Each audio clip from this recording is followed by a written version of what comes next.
Où trouver tous les produits 100% Outre-mer? Chez Tropique Marché à Saint-Ouen, les fruits et légumes et toutes les spécialités salées et sucrées servies avec bonne humeur par une équipe exclusivement ultramarine. Retrouvez l'ambiance et le goût du pays chez Tropique Marché à Saint-Ouen-sur-Seine et sur tropiquemarché.com. Guadeloupe, actualité. Emmanuel Macron a déjà quitté la Nouvelle-Calédonie. Un passage éclair sur l'archipel lors duquel le chef de l'État n'a apporté aucune réponse à la crise politique. Il n'a pas manqué de faire part de ses exigences, à savoir le déblocage de l'île dans les plus brefs délais. Selon lui, les indépendantistes seraient d'ailleurs disposés à lever les barrages dès demain. Une théorie à vérifier. Et en cas contraire, il entend durcir le ton avec les 3000 forces de sécurité intérieure présentes sur l'île et qui y sont pour une durée indéterminée. Il a également annoncé la création d'un fonds de solidarité pour les entreprises et un accompagnement pour les collectivités locales afin qu'elles mettent en place des dispositifs d'activité partielle et d'exonération de charges. Pour ce qui est de la durée des déclarations de sinistres, elle passe de 5 à 30 jours et les assureurs s'engagent à verser des acomptes sur indemnisation dans les meilleurs délais. Les PME et TPE en tension de trésorerie pourront obtenir un report de leurs échéances de prêts bancaires. De quoi un peu rassurer effectivement le monde économique, mais aussi toutes les personnes sinistrées pendant les émeutes. Et d'un point de vue politique, le plus important, eh bien, Emmanuel Macron refuse de remettre en cause le 3e référendum qui marque l'appartenance de la Nouvelle-Calédonie à la France. Et le projet de loi de réforme du corps électoral se fera dans l'acceptation ou dans la douleur, mais sera tout de même effectif et selon a priori le calendrier qui a déjà été fixé. Et aujourd'hui, à l'école élémentaire du bourg de Sainte-Rose, l'heure était à l'apprentissage de l'histoire de l'esclavage et des abolitions, car il est important de connaître le passé pour ne pas reproduire les mêmes erreurs. Beaucoup devraient revoir un petit peu l'histoire, ce serait sympa. Regardez.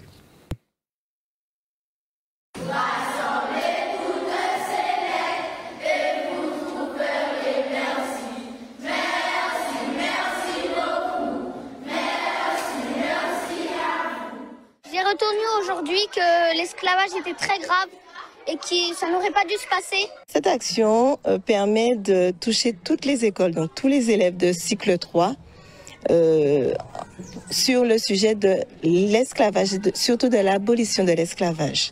Alors dans les programmes, nous avons la liberté pédagogique d'enseigner notre culture, notre histoire, mais ce que nous voulions avant tout, c'est qu'une experte en la matière puissent venir et donner des éléments aux enfants pour qu'ils puissent demain connaître leur histoire, leur passé et savoir que voilà, il y a eu ça effectivement, comment ça s'est passé, comment ça s'est déroulé et surtout la victoire, c'est l'abolition de l'esclavage. Que les Portugais ont commencé l'esclavage et ça va me permettre de redire ça partout aux gens que je connais, etc.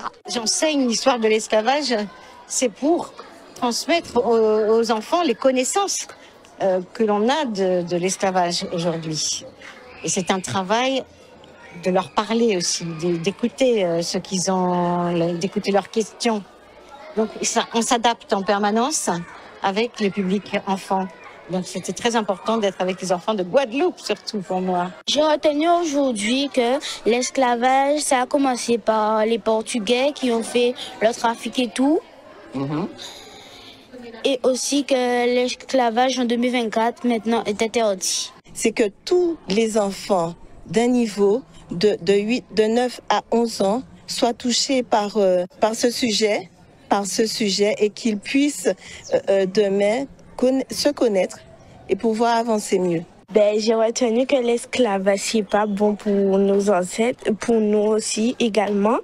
Et c'est une mauvaise chose parce qu'on n'a pas le droit d'être maltraité comme ça. Et faut pas être raciste dans la vie. J'ai retenu que l'esclavage était une chose très dure pour les ancêtres et qu'il fallait les commémorer. Et que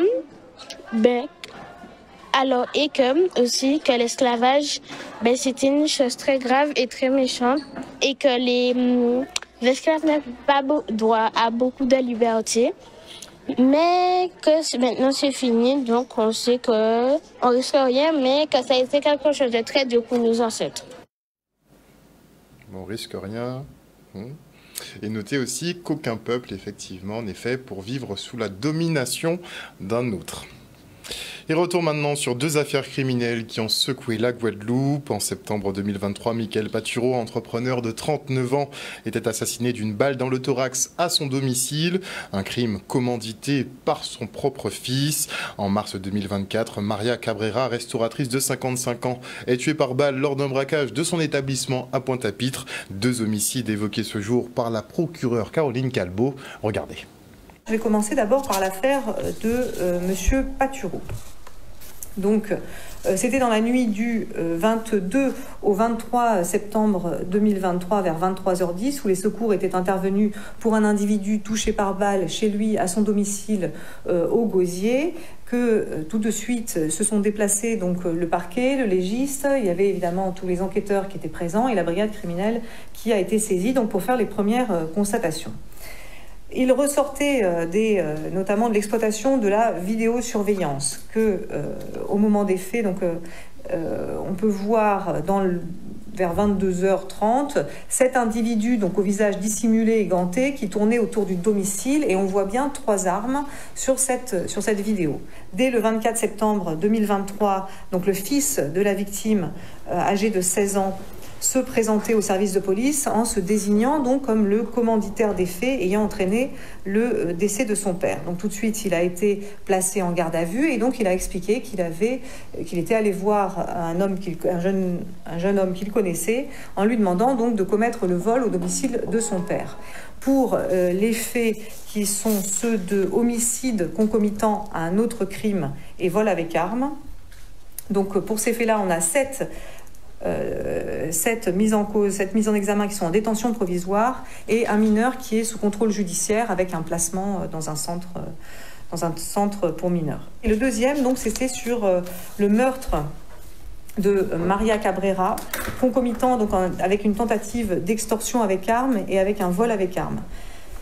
Et là, c'était le 15 mars 2024, donc vers 22h30. 2 hommes faisaient irruption donc, dans le restaurant de Maria, visage dissimulé, porteur d'un pistolet. Des clients étaient alors attablés dans l'établissement, donc il y avait une tentative d'extorsion, en tout cas de prendre les affaires des clients. Et puis finalement, ils demandaient l'argent de la caisse à Maria et ils finissaient donc par l'abattre.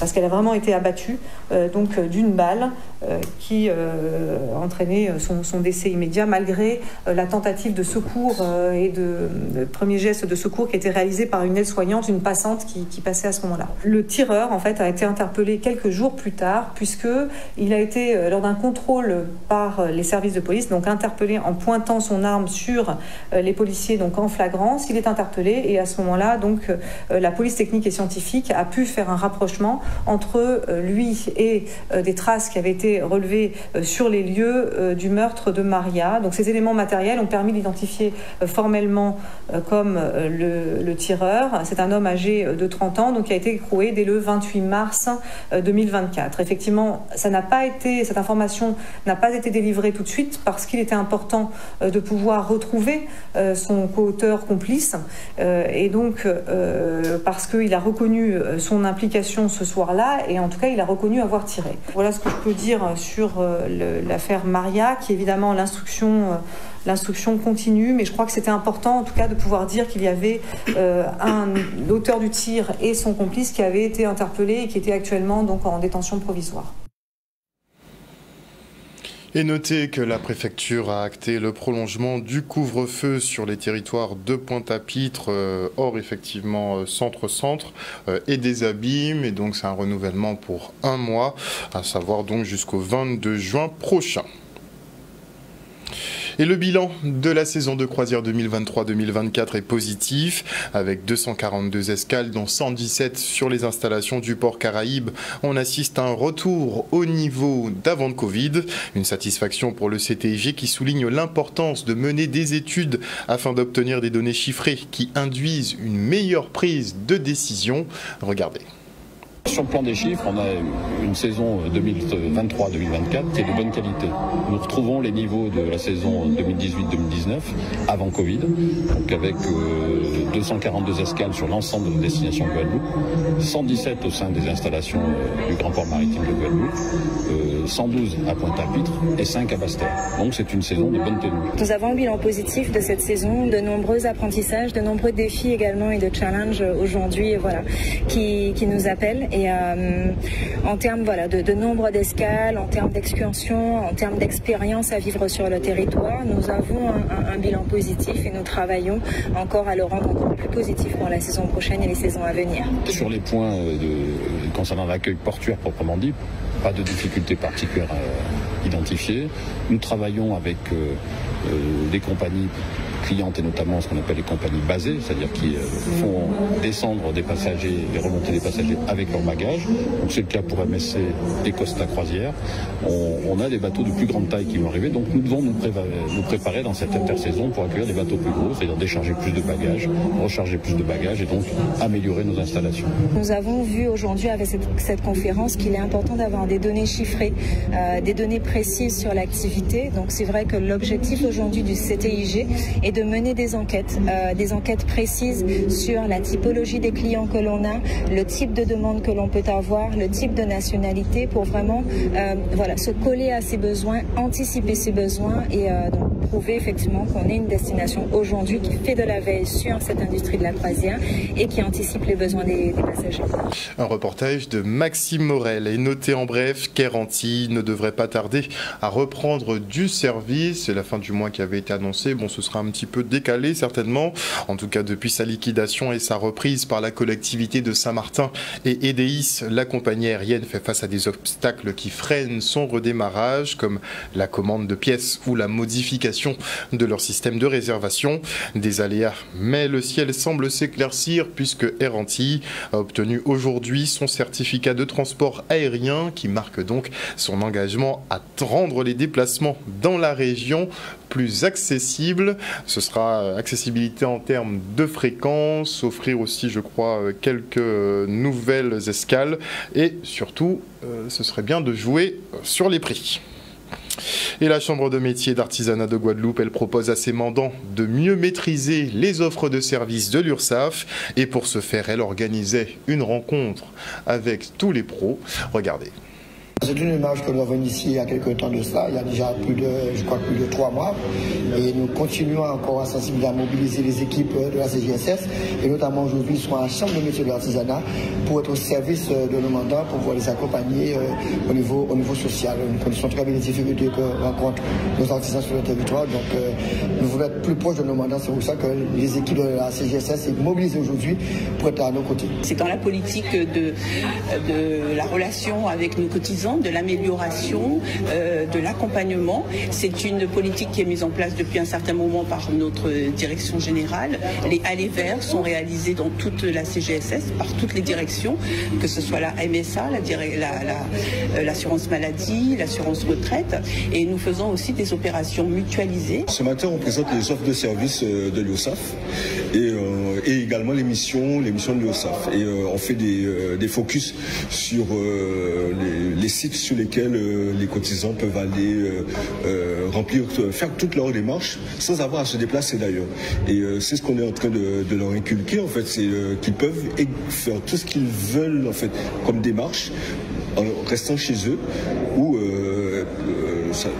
et faire en fait ce qu'ils croient où ils sont obligés de se déplacer, alors que non, ils peuvent faire tout de chez eux. Nous sommes des travailleurs, nous sommes des artisans, voilà, c'est le mot que je cherchais, et on a très souvent la tête de le guidon. Donc on n'a vraiment pas de temps, on n'est pas structuré comme de grandes entreprises, donc avec des possibilités des fois de se déplacer, de se structurer. Donc c'est une très bonne opportunité qu'on nous offre la Chambre des métiers. quand l'artisan est dans ses fourneaux pour certains, ses chantiers pour d'autres, eh bien, ils ont quelque part la mauvaise habitude de négliger tout ce qui est administratif. Et nous sommes là justement pour les accompagner et régler pour beaucoup leurs difficultés qu'ils ont souvent avec la sécurité sociale, l'URSSAF notamment. Et aujourd'hui, toute l'équipe de l'URSSAF est déployée ici à la Chambre de métier pour pouvoir les accompagner parce que les problèmes sont différents en fonction de chacun. Et afin d'améliorer l'écoquartier de Grippon à Morne-à-l'Eau, la municipalité a organisé une déambulation avec des architectes. L'objectif, recueillir leur vision sur le développement de cette zone verte en plein centre-ville. Regardez. On a réalisé ici des bâtiments, ça a été dénommé la cour résilience. C'est un peu à l'image de la vie guadeloupéenne, la cour, les gens vivaient dans les cours, etc. Voilà. Donc c'est une très belle réalisation. Je pense que les architectes apprécient. Et puis il y aura la déambulation dans le quartier de Grippon pour voir un petit peu les rénovations que nous voulons porter au sujet de l'habitat ici à Morne-à-l'Eau, des bâtiments publics. Et je leur disais que les bâtiments ici à Morne-à-l'Eau sont très anciens, donc il faut les rénover, il faut aussi les conforter sur le plan parasismique. Donc il est toujours bien d'avoir ces gens-là, ces architectes, ces gens de là ici afin de nous accompagner, de nous donner des idées. Je trouve que la visite est très intéressante parce que l'idée, je crois que c'est dans le cadre Petite Ville de demain, c'est de faire revenir les habitants habiter le centre-ville et puis maintenant avec les lois ZAN, donc zéro artificialisation nette des sols pour 2030, 2040, etc. On voit bien qu'on ne peut pas consommer l'espace et qu'il faut bien à un moment qu'on réinvestisse des espaces déjà occupés en les améliorant et en les aménageant. Et là, on n'est pas sur du bâtiment, là, on est sur de l'urbanisme, avec une projection dans une ville, un centre-bourg, pour garder la population sur place, pour éviter qu'elle fuit dans les périphéries. Il y a tout un engagement socio-économique futur sur ce projet. Et en plus, quand il nous dit que la rue Achille Bonneuf va devenir un espace public, piéton, sans voiture, enfin, on commence à y arriver à des zones piétonnes en Guadeloupe. Elles sont rares. L'idée, c'est de réfléchir. Et là, l'exemple qu'on a vu ce matin, c'est un très bel exemple parce qu'effectivement, on a bien expliqué comment on pouvait garder ces espaces intérieurs, l'OCU, ça s'appelle, c'est ça, il a dit, voilà, l'OCU, et qui servent à la fois à maintenir la biodiversité à l'intérieur en plantant, etc. Donc, et en ayant de la végétation en centre urbain, mais aussi les enfants peuvent jouer dans ces espaces extérieurs. C'est ce que nous on appelle les communs, quoi. C'est là où effectivement il y a un espace qui est privatisé, enfin privatisé mais à tout le monde. Il faut remercier la municipalité, monsieur le maire, la municipalité de Morne-à-l'Eau de nous avoir accueillis, de nous avoir expliqué leur projet et on espère pouvoir revenir pour visiter les constructions au fur et à mesure et dans le temps. Un reportage de Solène Fèvre.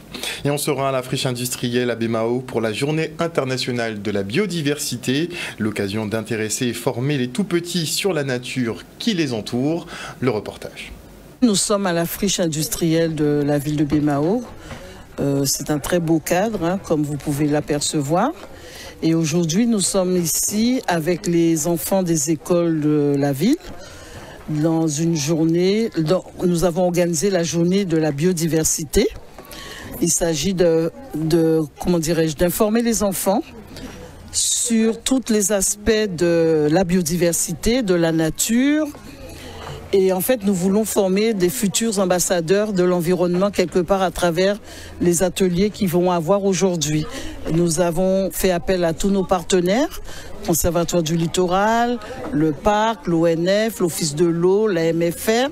Et toutes ces personnes sont présentes pour initier nos enfants à l'environnement. La ville de Bémao a tout un agenda autour de la redécouverte, de la reconquête de la biodiversité. C'était l'occasion de faire découvrir ce que c'est que la biodiversité, notamment du territoire de Bémao, aux élèves de plusieurs écoles, Bon, le temps nous a un peu gênés, mais il y a quand même du monde. Et donc j'ai eu des élèves de primaire, j'ai eu des élèves du lycée agricole, et puis également le personnel communal aussi. Parce que la biodiversité, on en a tous entendu parler, mais on ne sait pas forcément exactement ce que c'est. Et donc là, on a vu, on a touché, on a entendu, on a écouté avec nos sens ce que c'est que tout ce qui est vivant, que ce soit des plantes, des champignons, des animaux ou bien nous-mêmes. Et le défenseur du Jardin d'Éden Guadeloupe, Guy Losbar, a remis des prix aux collégiens ayant participé à la 2e édition du concours Jardin en nous, une façon pour le département de valoriser les jardins pédagogiques déjà réalisés ou en devenir. Et cette année, 12 établissements étaient en lice pour tenter de s'imposer dans la catégorie Imagine ton jardin ou Raconte-moi ton jardin. Regardez. C'est une satisfaction pour moi puisque nous avons initié il y a 2 ans le dispositif Jardin en nous. Ce que je souhaitais, c'est que l'ensemble des collèges puissent participer, au-delà du concours, mais qu'il puisse y avoir un jardin dans chaque collège. Et cette année, c'est pratiquement les 42 collèges qui sont entrés dans ce dispositif. Donc, une très grande satisfaction, puisque c'est très important, c'est pour familiariser donc, les enfants avec nos plantes médicinales, nos fruits, nos légumes, et que cela puisse influer aussi sur notre mode de consommation. Donc, c'est une très bonne chose et aussi pour l'environnement. Aujourd'hui, le concours, au-delà des 42, mais il y avait 11 participants. L'an dernier, c'était 8. Et vous avez pu voir dans l'imaginaire, mais nous allons passer dans la concrétisation, donc la réalisation des différents jardins. Et je sens que de plus en plus, au-delà du rectorat, mais les enseignants, le principal, ils sont plus concernés. Donc, c'est une très bonne chose, c'est de bon augure. Et c'est pour cela que je demande à mon administration de ne pas lésiner sur les moyens pour accompagner donc, la production des jardins. Mais ce que je souhaite, c'est que l'année prochaine aussi, c'est qu'il puisse y avoir donc, des récompenses de manière à celui qui sait qu'il est primé, qu'il gagne, qu'il est sous le podium, qu'il puisse obtenir un certain nombre d'éléments qui lui permettent d'approfondir ses connaissances, mais aussi ça peut être des visites des jardins d'exception dans d'autres pays ailleurs, quoi. Parce qu'ils participent à ce concours, à charge pour nous de créer toutes les conditions. Mais en tout cas, c'est vraiment une très grande satisfaction pour moi et je sens que les choses s'améliorent. O News Radio sur outremernews.fr.